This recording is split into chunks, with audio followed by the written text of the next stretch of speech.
नमस्कार प्यारे बच्चों, मैं डॉक्टर बिंदु पांडे एडी राजकीय कन्या इंटर कॉलेज गोरखपुर से आप सभी लोगों का कक्षा 11 की समाजशास्त्र की कक्षा में स्वागत करती हूँ। प्यारे बच्चों, वर्तमान समय में हम लोग सामाजिक संस्थाओं को समझना इस पाठ को पढ़ रहे हैं। इसका प्रथम भाग हम पूर्व की कक्षा में पढ़ चुके हैं। आज इसका दूसरा भाग हम लोग पढ़ेंगे। तो आइए बच्चों, हम लोग देखते हैं कि हमने इसके प्रथम भाग में क्या पढ़ा था और हमारी आज की पाठ्य वस्तु क्या है।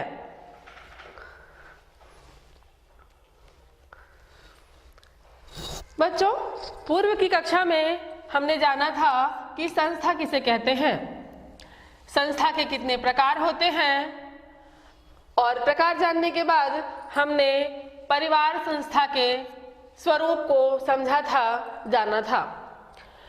हमने पढ़ा था कि परिवार संस्था की क्या उपयोगिता होती है और परिवार संस्था के न रहने पर मनुष्य की क्या सामाजिक स्थिति हो जाती है। परिवार संस्था की अनिवार्यता क्यों है, इस विषय से हम अपनी पूर्व की कक्षा में परिचित हुए थे। आज हम नातेदारी को पढ़ेंगे। तो आइए हम लोग देखते हैं कि आज किन किन बिंदुओं पर चर्चा करेंगे।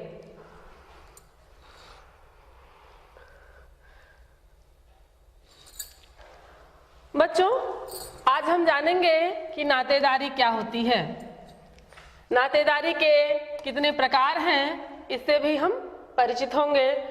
नातेदारी के वंश क्या हैं, नातेदारी के पारिभाषिक शब्द क्या हैं और नातेदारी की क्या रीतियां हैं, और अंत में हम नातेदारी के महत्व से परिचित होंगे। तो बच्चों, आइए हम लोग सर्वप्रथम समझते हैं कि नातेदारी क्या है।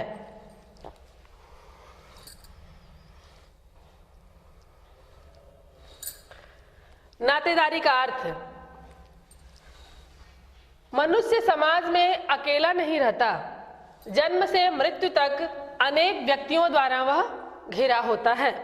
इन व्यक्तियों में से कुछ उसके संबंधी, कुछ मित्र और कुछ पड़ोसी होते हैं, और समाज के कुछ लोग उसके लिए अपरिचित भी होते हैं। जिन व्यक्तियों से उसका संबंध होता है वह संबंध खून अथवा विवाह से उत्पन्न संबंध होता है। खून अथवा विवाह पर आधारित संबंध निकट अथवा दूरवर्ती होते हैं। खून अथवा विवाह का ऐसा बंधन जो व्यक्तियों को एक समूह में बांधता है उसे नातेदारी कहा जाता है। अर्थात जो संबंध रक्त संबंध पर आधारित हो, हम रक्त संबंध से किसी से जुड़े हों अथवा वैवाहिक संबंधों के आधार पर किसी से जुड़े हों, जुड़े हुए व्यक्तियों के साथ हमारा नातेदारी का संबंध होता है, वही नातेदारी कहलाता है। मानव विज्ञान शब्दकोश के अनुसार नातेदारी प्रणाली में कल्पित तथा वास्तविक वंशानुगत बंधनों पर आधारित समाज द्वारा मान्य संबंधों को भी सम्मिलित किया जाता है।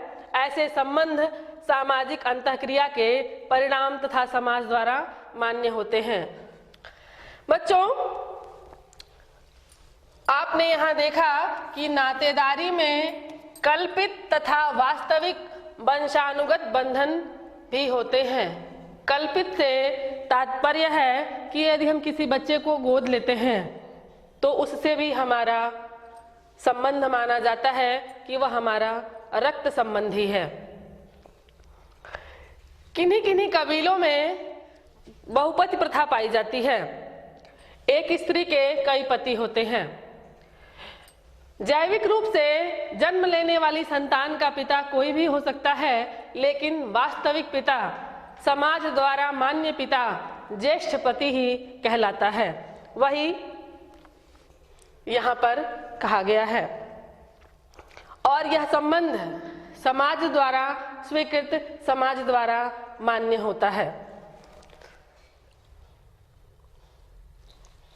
नातेदारी के प्रकार, नातेदारी के दो प्रकार होते हैं।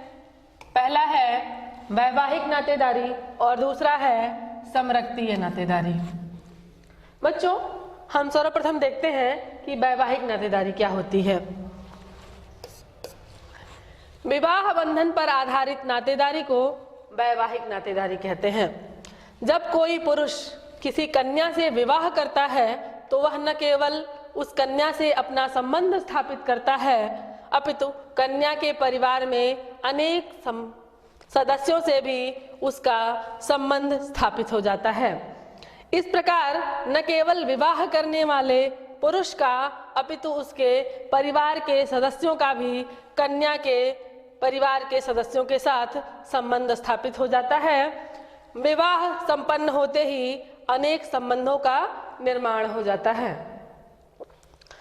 बच्चों, अपने यहाँ समाज में एक बात प्रचलित है कि विवाह केवल वर और कन्या का ही नहीं होता है, अपितु एक परिवार का दूसरे परिवार से विवाह होता है, अर्थात एक परिवार का दूसरे परिवार से पूर्णतया संबंध स्थापित हो जाता है। जब किसी पुरुष का विवाह किसी कन्या से होता है तो वह उसके सारे संबंधियों का संबंधी हो जाता है। उसी प्रकार से कन्या अपने पति से संबंधित सभी संबंधियों की संबंधी हो जाती है। इसको हम उदाहरण के माध्यम से देखते हैं।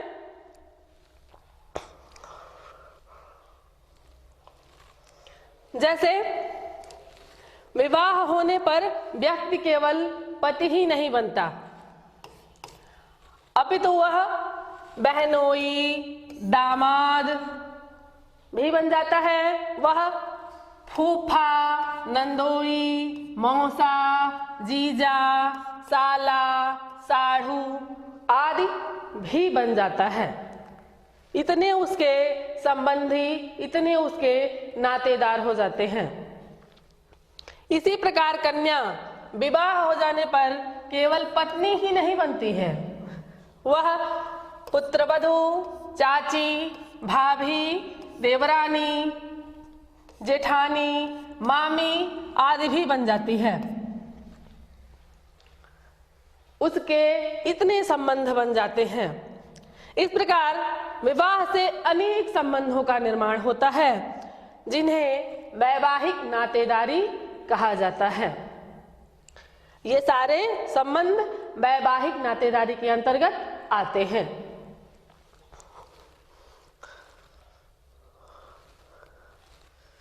समरक्तीय नातेदारी।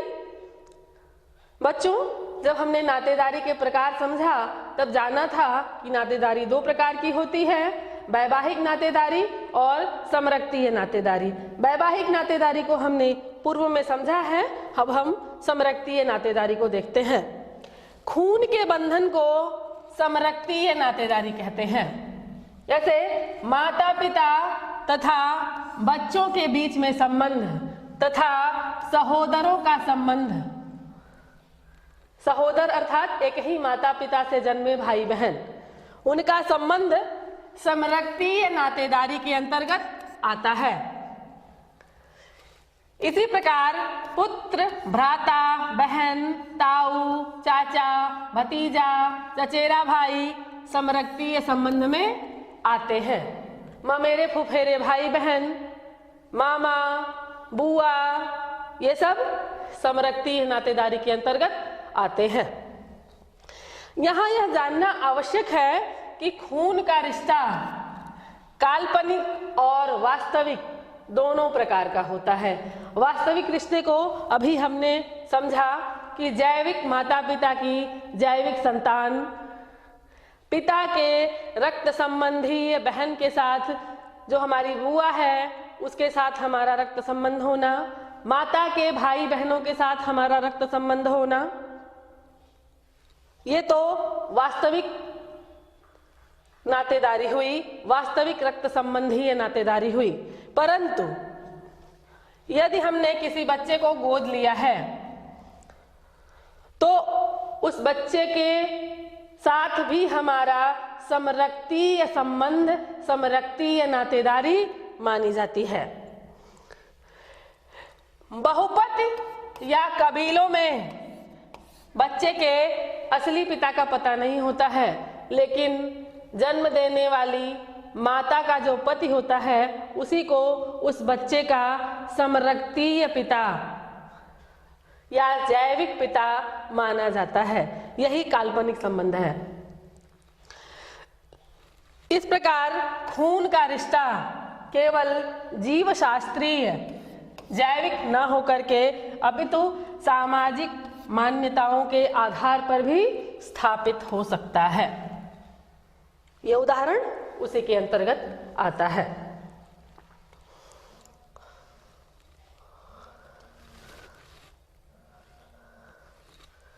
नातेदारी की श्रेणियां।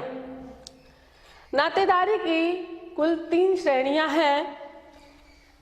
इसमें प्राथमिक संबंधी, गौड़ संबंधी और तृतीयक संबंधी आते हैं। प्राथमिक संबंधी, जो संबंधी काफी निकटीय, प्रत्यक्ष और घनिष्ठ होते हैं उन्हें प्राथमिक संबंधी कहा जाता है। जैसे पति पत्नी, ये अत्यंत निकट का और प्रत्यक्ष रिश्ता है, इसलिए ये प्राथमिक संबंधी हैं।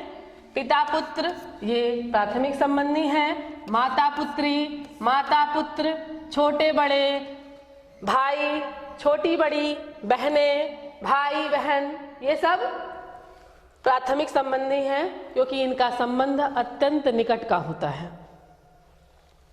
गौड़ संबंधी, यह संबंधी प्राथमिक संबंधियों के माध्यम से संबंधी होते हैं। जैसे पिता का भाई चाचा। पिता तो पुत्र या पुत्री का प्राथमिक संबंधी होता है, लेकिन उस पिता का भाई, उसका चाचा, उसका गौड़ संबंधी होगा।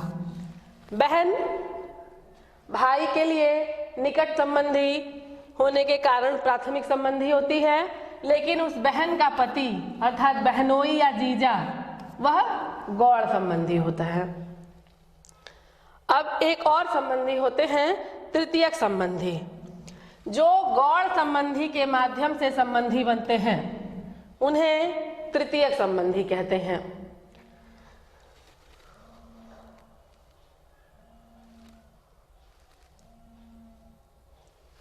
जैसे साले की पत्नी सलहज, यह क्या है? तृतीयक संबंधी है।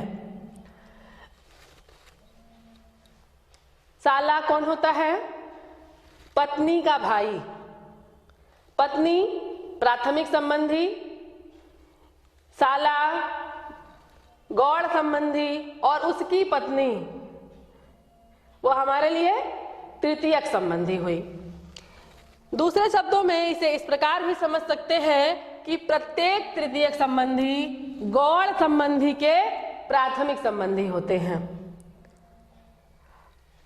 पत्नी का भाई मेरे लिए गौड़ संबंधी था और उसकी पत्नी गौड़ संबंधी साले के लिए प्राथमिक संबंधी थी।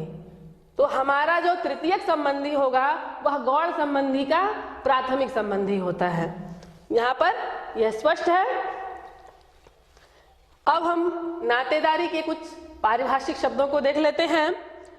नातेदारी पारिभाषिक शब्द उन शब्दों का नाम है जिनका प्रयोग विभिन्न प्रकार के संबंधियों का नामांकन करने के लिए किया जाता है।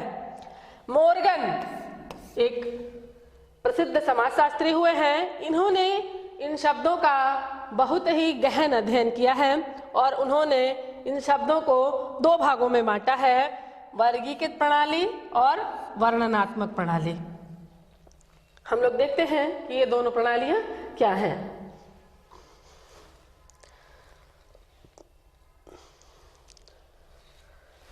वर्गीकृत प्रणाली। वर्गीकृत प्रणाली में विभिन्न संबंधियों को एक ही श्रेणी में सम्मिलित किया जाता है। कई संबंधी होंगे जिनको एक ही नाम से बुलाया जाएगा, वह इसके अंतर्गत आते हैं। उनके लिए समान शब्दों का प्रयोग किया जाता है। जैसे अंग्रेजी में एक शब्द है अंकल, यह एक वर्गीकृत शब्द है। अंकल का प्रयोग चाचा, मामा, फूफा, ताऊ सभी संबंधियों के लिए किया जाता है। इतने सारे संबंधियों के लिए एक शब्द अंकल, यह वर्गीकृत शब्द है। इसी प्रकार अंग्रेजी में कजिन और इन लॉ, कजिन चचेरे भाई को भी बोलते हैं, फुफेरे भाई बहन को भी बोलते हैं, ममेरे भाई बहन को भी बोलते हैं, चचेरी बहन को भी बोलते हैं, चचेरे भाई को भी बोलते हैं। उसी प्रकार से in law, mother in law, पत्नी के भी माता को बोलते हैं, पति के भी माता को मदर इन लॉ बोलते हैं, फादर इन लॉ पति की भी माता को बोलते हैं, पत्नी के भी माता को भी फादर इन लॉ बोलते हैं, brother in law, daughter in law. इस प्रकार बच्चों आपने देखा कि इन लॉ एक वर्गीकृत शब्द है।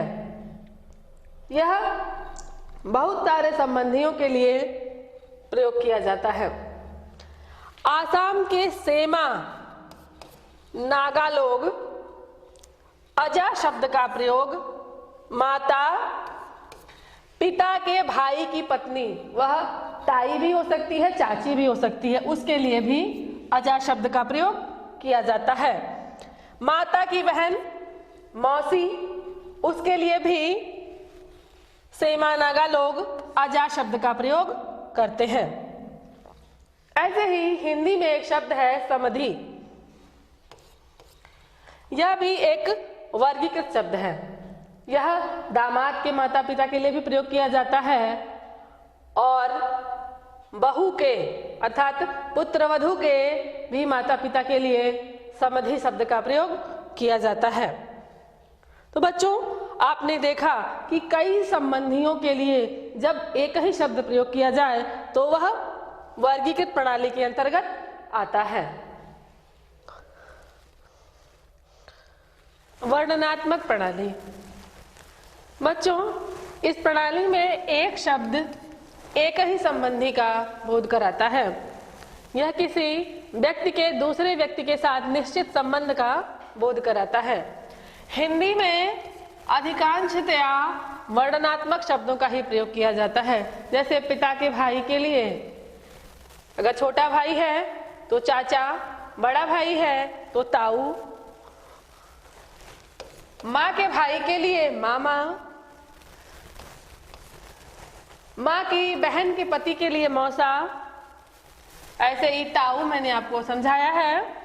फूफा, पिता के बहन के पति के लिए फूफा, बहन की पति के लिए, स्वयं की बहन के पति के लिए बहनोई, नंदोई, पति की जो बहन है उसके पति के लिए नंदोई, बहन के बच्चों के लिए भांजा, भाई के बच्चों के लिए भतीजा, भाई की पत्नी के लिए भाभी, पति के भाई के लिए देवर। अर्थात हमारे जितने संबंधी हैं उनके लिए पृथक पृथक शब्द हैं। यह वर्णनात्मक प्रणाली के अंतर्गत आता है। इस प्रकार के शब्द सामान्यतया हिंदी में ही प्रयुक्त होते हैं।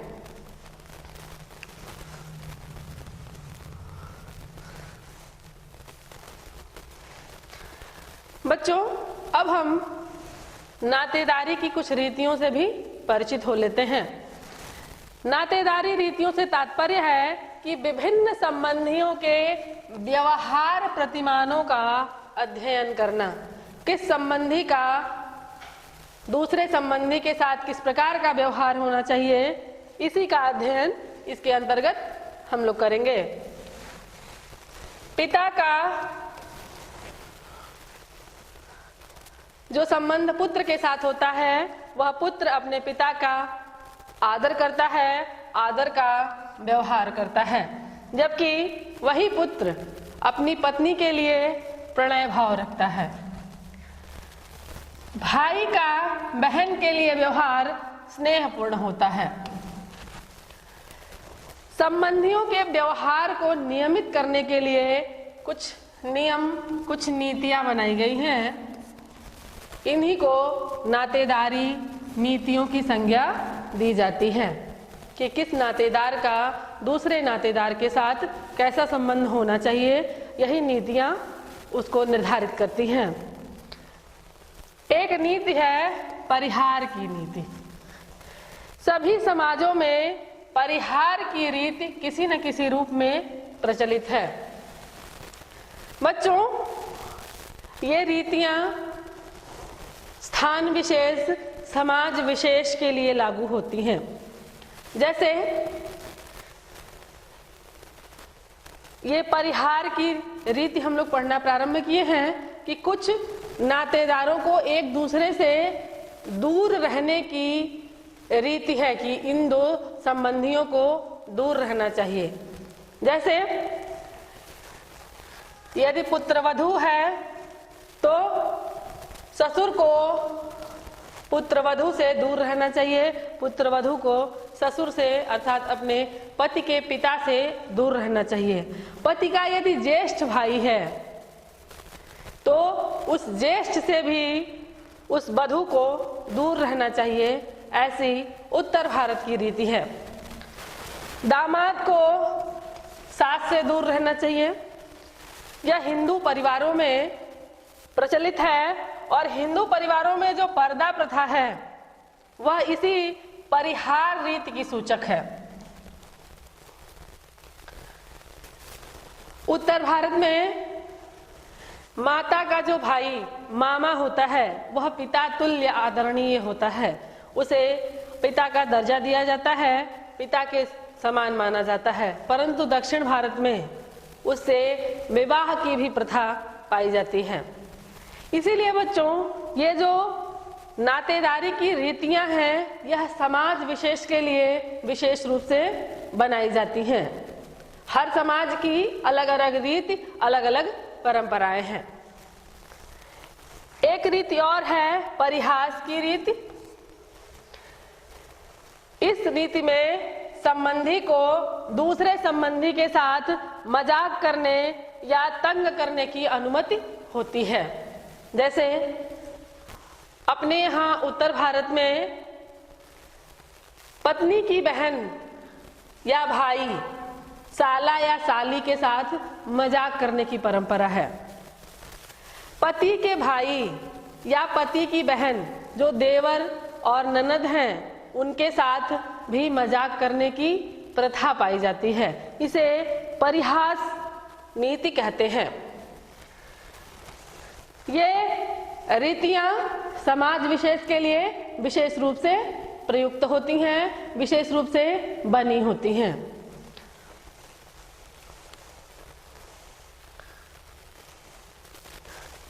बच्चों, अब हम नातेदारी का महत्व समझ लेते हैं। अन्य संस्थाओं की तरह नातेदारी भी एक मुख्य संस्था है। किसी भी सामाजिक संरचना को समझने के लिए इसका विशेष महत्व है। वास्तव में नातेदारी एक ऐसी संस्था है जो एक वंश के विभिन्न सदस्यों के व्यवहारों को नियंत्रित करती है तथा दूसरे सदस्यों की तुलना में व्यक्ति के अधिकारों और कर्तव्यों का निर्धारण करती है। नातेदारी संस्था एक सदस्य का, एक संबंधी का दूसरे संबंधी के साथ क्या उत्तरदायित्व है, उसका उसके साथ किस प्रकार के संबंध का निर्वाह किए जाना योग्य है या उचित है, इसका निर्धारण यही नातेदारी संस्था करती है।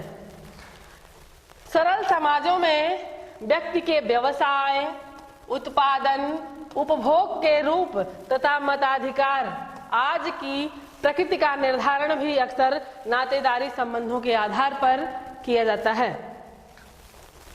विभिन्न क्षेत्रों में नातेदारी की सामाजिक भूमिका को हम लोग निम्न प्रकार से समझते हैं।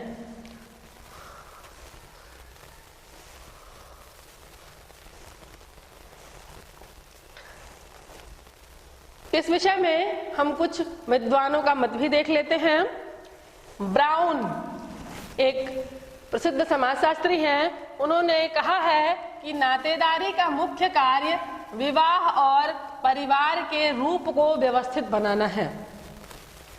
हम विवाह भी अपनी नातेदारी रिश्तेदारी के संपर्क में ही करते हैं। उसी को व्यवस्थित बनाना नातेदारी संस्था का कार्य है। जनजातीय समाजों में, जो समाज कबीलों के रूप में निवास करता था या अस्थायी निवास स्थान बना करके रहता था, उनका रूप इतना सरल होता है कि वहाँ व्यक्ति के सामाजिक और पारिवारिक संबंधों को व्यवस्थित बनाने के लिए कोई निश्चित नियम नहीं बनाया जा सकता। इस दशा में नातेदारी संबंधों द्वारा ही यह स्पष्ट किया जाता है कि एक व्यक्ति के संबंध अन्य व्यक्तियों से किस प्रकार के होंगे और कुल में विवाह संबंध स्थापित कहाँ करना है, इसका निर्धारण भी नातेदारी संस्था ही करती है। हमें कहाँ विवाह करना चाहिए, कहाँ विवाह नहीं करना चाहिए, कौन से संबंध विवाह के लिए स्वीकृत हैं और कौन से संबंध विवाह के लिए स्वीकृत नहीं है, इसका निर्धारण यही संस्था करती है। धन संपत्ति अधिकारों के विषय में व्यक्ति के क्या व्यवहार होंगे, इसका निर्धारण भी नातेदारी संस्था करती है।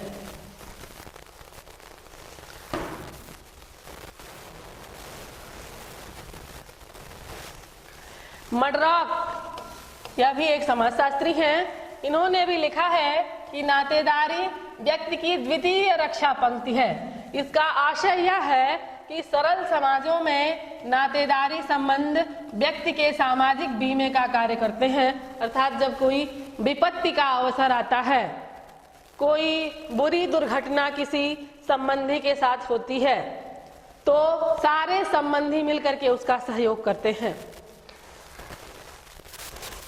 किसी विपत्ति अथवा कठिनाई के समय नातेदारों के द्वारा ही व्यक्ति को सामाजिक, आर्थिक तथा मनोवैज्ञानिक सुरक्षा प्रदान की जाती है।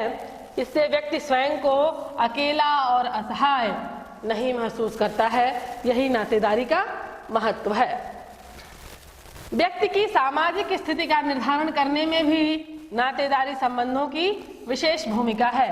सरल और छोटे समाजों में व्यक्ति की सामाजिक परिस्थिति का निर्धारण उसके वंश की प्रतिष्ठा और शक्ति के आधार पर होता है। इसी कारण नातेदारी संबंधों से बंधे हुए व्यक्ति हमेशा एक दूसरे की सहायता करते रहने का प्रयास करते हैं। जिसका संबंधी जितना समुन्नत, जितना योग्य होता है, उस व्यक्ति का सम्मान भी समाज में उतना ही होता है।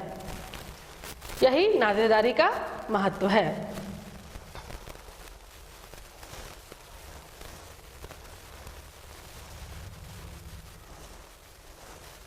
सामाजिक संगठन को सुदृढ़ बनाने में भी नातेदारी का विशेष महत्व है। इस संबंध में नेल्सन ग्रेबर्न ने लिखा है कि नातेदारी व्यवस्था में वे सभी तत्व विद्यमान हैं जिनकी समाज को संगठित बनाने की आवश्यकता है। संगठित बनाने के लिए जिनकी जरूरत है, वह सभी तत्व नातेदारी में विद्यमान है। नातेदारी का एक विशेष कार्य व्यक्ति को अपने सामाजिक सांस्कृतिक उत्तरदायित्व का प्रशिक्षण देना भी है।